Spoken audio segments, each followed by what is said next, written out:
Hi, this is Jonathan Rosenhead, Jerusalem psychotherapist. This week's Torah and Psychology post for Parshas Vayishlach is titled, Think of Someone That You Admire. Because in this week's Parsha we read about the meeting of Yaakov and Esau. And in preparation for this meeting, Yaakov splits his family and his belongings into two separate camps. That in the event that Esau attacks one of these camps, the other one will be saved. And the Gemara in Sanhedrin discusses how Avadiyahu took the Nevi'im that were being attacked and killed at the time, and he hid them into two separate caves, 50 in one cave and 50 in another. That in the event that one cave was attacked, the other one would be saved. So obviously we see a similarity between what Avadiyahu did and Yaakov, what Yaakov did. And indeed the Gemara says that Avadiyahu learnt from Yaakov.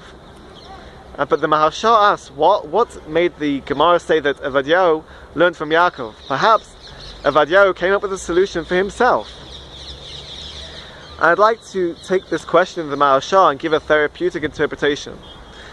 Because sometimes when we're in a stressful situation and we're suffering from anxiety perhaps, we don't always have the solutions for ourselves. We might struggle, we might try to find the solutions, but sometimes we just can't. We can't get ourselves out of this difficult situation.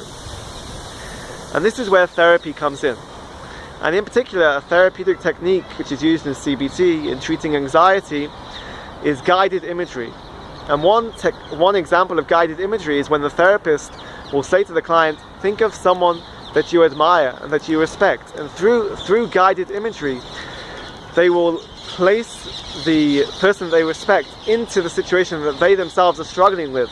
And they will imagine how this person would cope, how this person would behave and deal with this situation. And as a technique, as a therapeutic technique, it's not just meant to be a source of inspiration. This person is a source of inspiration. It's actually deeper than that.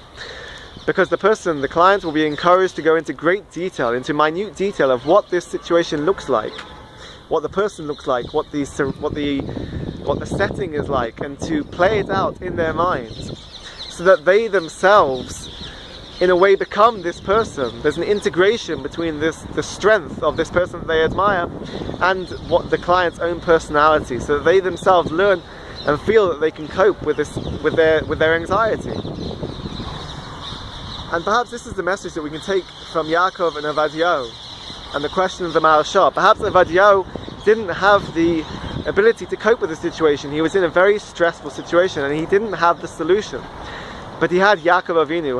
He had Yaakov Avinu as a source of strength in order to cope with this situation, in order to find the strength to get out and to find a solution. And this is the message for us. Sometimes we all need a Yaakov Avinu. We all need an external source of strength to give us that ability to cope with difficult situations in our life. They might not be with us physically, but through guided imagery we can find that strength. Have a great Shabbos and keep well.